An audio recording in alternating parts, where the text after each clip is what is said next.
কংগ্রেস সভাপতি, এখানে উপস্থিত আমাদের পার্টির নেতারা, শ্রদ্ধেয় তুষার ঘোষ আছেন, ইন্দ্রজিৎ ঘোষ আছেন, রশিদ গাজী আছেন, আজিজ আর্দা আছেন, আরও যারা আপনারা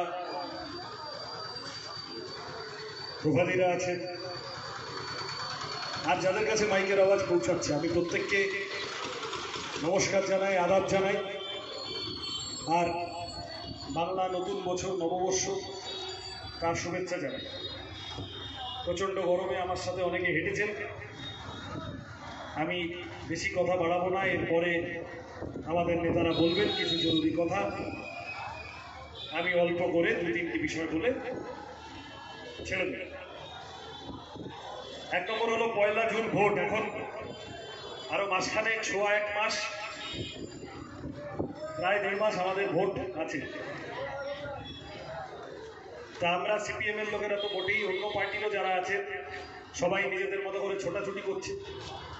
সবাইকে সুস্থ থাকতে হবে। এখানে পুলিশ বন্ধু যারা আছে, মিডিয়ার বন্ধু যারা আছে, তারাও ভোট এলে দৌড়াদৌড়ি বেড়ে যায়। আর সাধারণ মানুষ এই গরমের মধ্যেই যারা দিন আনা দিন খাওয়ার কাজ করে চলেছেন রোজ, আমি প্রত্যেককে আবেদন করব সুস্থ থাকুন, ভালো থাকুন।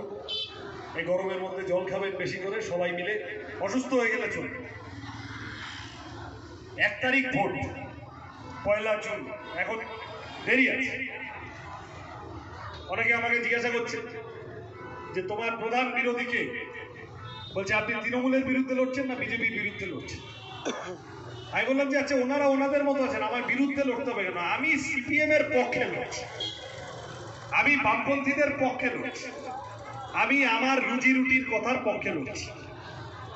যেভাবে জিনিসের দাম বেড়েছে, যেভাবে বেকারত্বের সমস্যা হাহাকারের চেহারা নিয়েছে আমাদের কম বয়সীদের মধ্যে, যাদের কাজ আছে, কিছু ছেলেপুলে আছে কিছু না কিছু কাজ করছে, ছোট দোকান দিয়েছে, কোথাও কোনো ঠিকা কাজ করে, কোনো কন্ট্রাকচুয়াল, হয়তো বাইক চালায়, খাবার পৌঁছে দেয়, অন্য কোনো রকম কোনো কাজ করে, কল সেন্টার। যাদের একটা বড় অংশ যাদের হাতে কাজ নেই, আর একটা অংশ আছে যাদের হাতে কাজ আছে কিন্তু সেই কাজ বছরে 4 মাস, 5 মাস, 6 মাস, সেই কাজের কোনো গ্যারান্টি নেই, যখন তখন ছাঁটাই হয়ে যেতে পারে, ওভারটাইম খাটিয়ে নেয়, মাইনে দেয় না, ভয়ানক অবস্থা আমাদের প্রজন্ম। তাহলে এই জেনারেশনের কথা বলবে, আমরা এই কথা বলতে নেমেছি। যেভাবে জিনিসের দাম বেড়েছে, এদিকে মাইনে বাড়ে, মজুরি বাড়ে, ক্ষেত মজুরের রোজের টাকা বাড়েনি, কৃষকের ফসলের দাম বাড়েনি, ফসলের খরচের 1.5 গুণ দাম দেওয়ার কথা সরকারের, তা দেয় না, ফোড়েদের হাতে সব পড়ে আছে। কৃষক বাজার ঠিক মতো কাজ করে না, সরকারের যে দামে চাল কেনার কথা, ধান কেনার কথা সে কেনে না, আলু কেনার কথা, সবজি কেনার কথা কেনে না। তাহলে আমার ঘরে ঢুকছে কম আর বেরিয়ে যাচ্ছে তার চেয়ে বেশি। পেট্রোল, ডিজেল, রান্নার গ্যাসের দাম যেভাবে বেড়েছে, যেভাবে ওষুধের দাম বেড়েছে, কারেন্টের দাম বেড়েছে, যেভাবে দুধের দাম বেড়েছে, বয়স্ক মানুষদের জন্য যেভাবে চিকিৎসার উপকরণ, ওষুধ বলেন, আপনি হাসপাতালে ডাক্তার দেখাতে যাবেন, মেডিক্লেম, তাতে জিএসটি বসিয়ে দিয়েছে। এই ছোট ছোট দোকানগুলো যে ব্যবসায়ী বন্ধুরা আছেন, কত জিএসটি চাপানো হয়, তাদের কি হাল হয়েছে।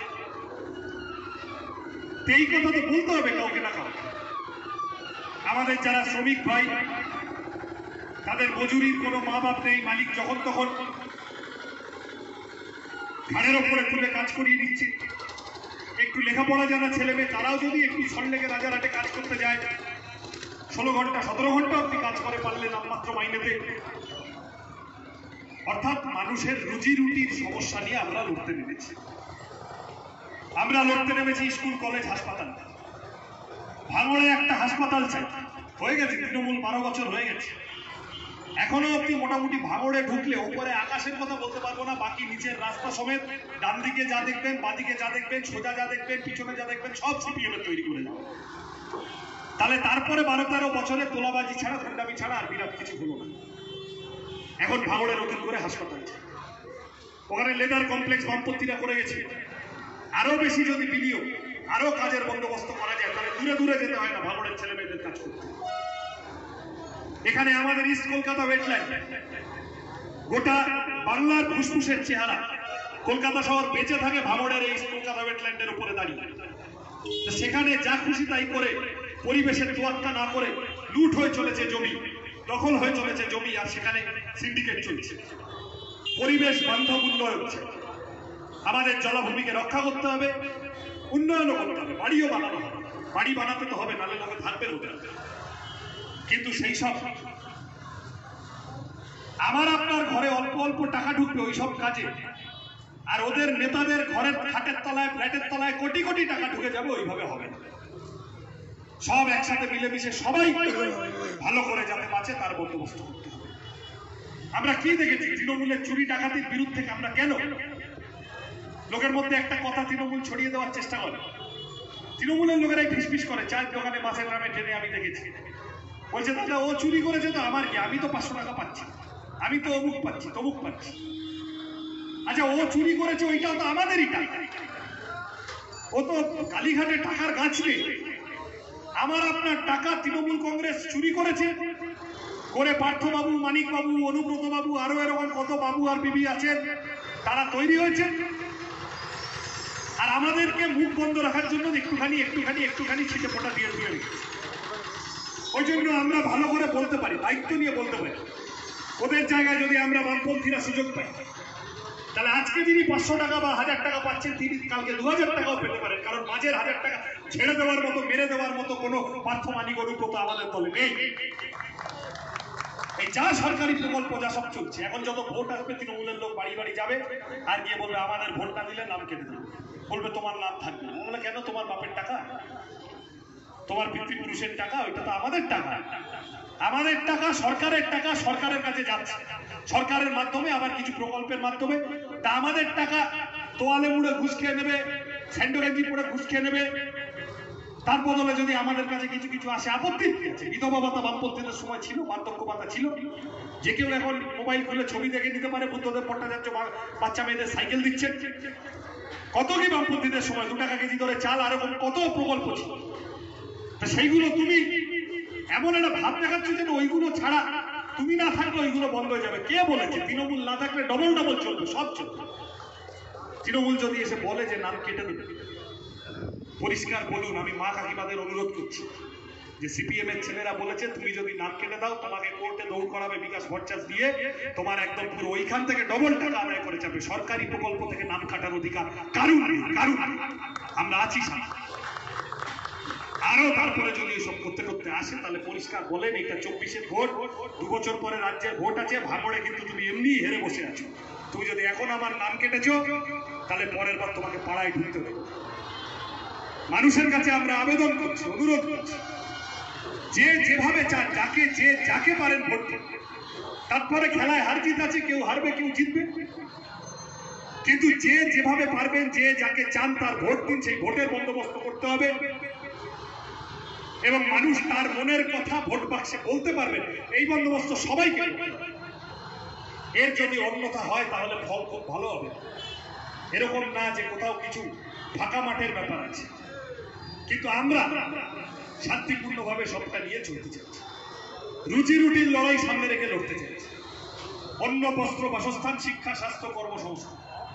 আমরা লড়তে চাইছি স্কুল, কলেজ, হাসপাতালের দাবি। আমরা লড়তে চাইছি রুটি, কাপড়া, মাকান। যেভাবে আমি জিনিসের দাম বেড়েছে বললাম, আমাদের স্কুলগুলো বন্ধ হয়ে যাচ্ছে। কত ছেলে মেয়ে স্কুল থেকে লেখাপড়া ছেড়ে বেরিয়ে যাচ্ছে, আর ফিরছে না লেখাপড়া। কলেজ পাস করে কত ছেলে মেয়ে বসে আছে, কলেজে হাজার হাজার সিট ফাঁকা। তা আমাদের প্রজন্মটা করবে কি? এই যে সামগ্রিক দুরবস্থা, এই দুরবস্থা থেকে নজর ঘোরানোর জন্য ওখানে দিল্লিতে বসে বিজেপি পার্টি মানুষের মধ্যে ঝগড়া বাঁধাচ্ছে। বিজেপির পরিষ্কার কথা, হিন্দু গরিব, হিন্দু আর গরিব মুসলমানের ঝগড়া বাঁধিয়ে দাও, তাহলে আমরা ভোট পাবো।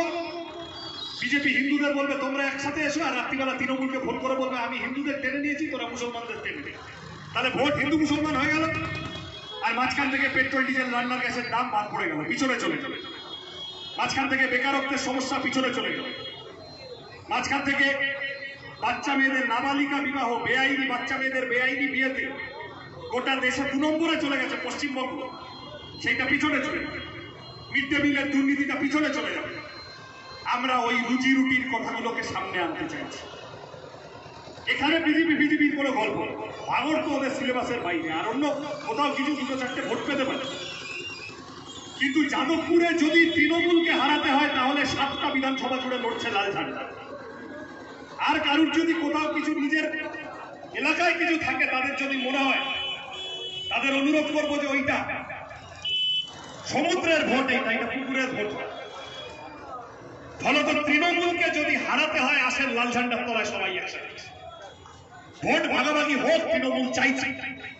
বিজেপির এতে লস নেই, বিজেপি চায় না সিপিএম জিতুক, বিজেপি চায় তার বাবা তৃণমূল থেকে যাক, তাও ভালো।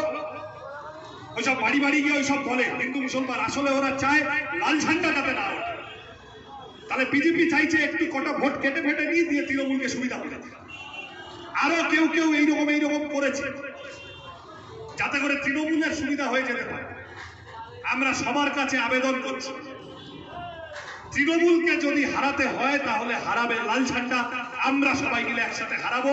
যাদবপুরে এবারে বামপন্থীরা জেতার জায়গায় আছে, অন্য কোথায় কি আছে আমি জানি না, চাঁদে কি আছে, মঙ্গল গ্রহে কি আছে জানি না, যাদবপুরে সিপিএম জেতার জায়গা আছে। আপনাদের সবার সাহায্য, আপনাদের সবার সাহায্য চাই, আপনাদের সবার ভালোবাসা চাই। এখনো লম্বা সময় আছে, অনেক রকম কথা ঘোরানোর চেষ্টা হবে, খেলা ঘোরানোর চেষ্টা হবে, নজর ঘোরানোর চেষ্টা হবে। এই যত ভোট হবে, ভোটটাকে মিডিয়া ফিডিয়া সব দিয়ে, অনেকে তো এসে বলছে আমাকে, যাচ্ছে এই যে ওরা এত কিছু, এই যে দেখা যাচ্ছে তৃণমূল বিজেপি এমুক তমুক। আমি বললাম দেখো, ওদের সাথে 3টে ম আছে, মানি, মাসেল, মিডিয়া। আর আমার সাথে একটা ম আছে, মানুষ। আমরা মানুষ নিয়ে লড়তে চাইছি ওদের বিরুদ্ধে। আপনাদের সবার সাহায্য চাই। আমরা সবাই মিলে যাদবপুরের জন্য কতগুলো লড়াই। এমপি ল্যান্ডের 100% টাকা, 25 কোটি টাকা, 25 কোটি টাকা এমপি ল্যান্ডের 100% টাকা খরচা করবো আমরা লাল ঝান্ডা। তৃণমূলের গত 3 বারের এমপিরা করেননি। তারা এসেছেন, ভাঙড়ে হাত দাঁড়িয়েছেন, চলে গেছেন, তারপরে আর কোনোদিন ফিরে তাকাননি। এখন শুনছি বাইরে থেকে লোক আসছে গুন্ডামি করার জন্য ভাঙড়ে, অন্য জায়গা থেকে। ভাঙড়ের মানুষ মেনে নেবে। ভাঙড়ের উন্নয়ন আমরা বামপন্থীদের হাতে তৈরি। সেই উন্নয়নের চাকা, রথের চাকা আরো এগিয়ে নিয়ে যাও। আমি ভাঙড়ে হাসপাতালের দাবিতে লড়াই করেছি। আমি বললাম ইস্ট কলকাতা ওয়েটল্যান্ড, আমি বললাম লেদার কমপ্লেক্স, এর সাথে ওইদিকে কানেকশনের জন্য গড়িয়া বারুইপুর মেট্রো, চম্পাহাটি পিয়ালি ফ্লাইওভার, বারুইপুরে আরো কতগুলো হাসপাতাল, সুভাষগ্রামে হাসপাতাল। যে কাজ কলকাতার সাথে যত এগোনো, কলকাতার সাথে আরো সংযোগ জোরদার করা। আমরা রুটি রুজির লড়াই সামনে রেখে এবং ভাঙড়ের মানুষ, যাদবপুরের মানুষের জন্য নির্দিষ্ট কতগুলো পরিকল্পনা নিয়ে এগোতে চাইছি। আমি এইটুকু প্রতিশ্রুতি দিয়ে যেতেই পারি, এমপি ল্যান্ডের একটা নয়া পয়সা, 25 কোটি টাকা একটা এমপি পায় কাজ করার জন্য। যাদবপুরের উন্নতি কল্পে 5 বছরে 25 কোটি টাকাই খরচা হবে, একটা নয়া পয়সা বাকি থাকবে না। তৃণমূলের এমপি কাছে কাজ করে। আপনাদের সকলের কাছে আমি আর কথা বাড়াবো না, আশীর্বাদ চাইব। 3টে কথা বললাম। 1, আমরা রুজি রুটির জন্য লড়াই করছি, অন্য কোনো বিষয় নিয়ে ভোট হতে দেবেন না। তৃণমূল বিজেপির চেষ্টা থাকবে ভোটটাকে হিন্দু মুসলমান এইসব করারও। অন্য কারুর ইচ্ছা থাকতে পারে। পরিষ্কার কে আপনার পেটে লাথি মারছে আর কে আপনার রুজি রুটির দাবি দাওয়া নিয়ে লড়াই করছে, তার ভিত্তিতে ভোট দিতে চান। আমাদের সমালোচকদেরও অনুরোধ করছি, রাজনীতিবিদদের কাজ ঝগড়া বাঁধানো নয়, মানুষের মধ্যে রাজনীতিবিদদের কাজ মানুষের জন্য কাজ করা। কে কতটা করতে পারলো না পারলো তার ভিত্তিতে, রুজি রুটির লড়াইকে নিয়ে আপনাদের কাছে যাচ্ছি, তার ভিত্তিতে ভোট দিন। এটা 1 নম্বর কথা। 2 নম্বর কথা বললাম, বামপন্থীরা দায়িত্বে এলে এইসব প্রকল্প কিচ্ছু বন্ধ তো হবেই না, বরং আমি সিপিএম এর এমপি হলে কোন লোকটা কোন প্রকল্পে সাহায্য পায়নি তাকে নিয়ে তৃণমূলের অফিসে গিয়ে, বিডিওর অফিসে গিয়ে, এসডিওর অফিসে গিয়ে ঘাড়ে ধরে তার নাম লিস্টে ঢোকাবো। সবকটা লোক যাতে সরকারি প্রকল্পে সাহায্য পায় তার বন্দোবস্ত করবো। কে কাকে বঞ্চনা করে দিয়েছে সেগুলো দেখার চেষ্টা করবো। কোনো প্রকল্প বন্ধ হবে ভাবে এইসব কানে দেবেন না। 3 নম্বর কথা,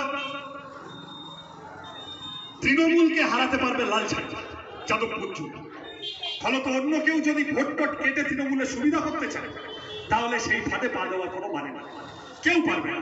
অন্য জায়গায় হলে আমি তো বললাম, অন্য কোথায় কি হবে জানি, কিন্তু যাদবপুরে লাল ঝান্ডার পাশে সবাই থাকতে হবে যদি তৃণমূলকে হারাতে হয়, যদি বিজেপি।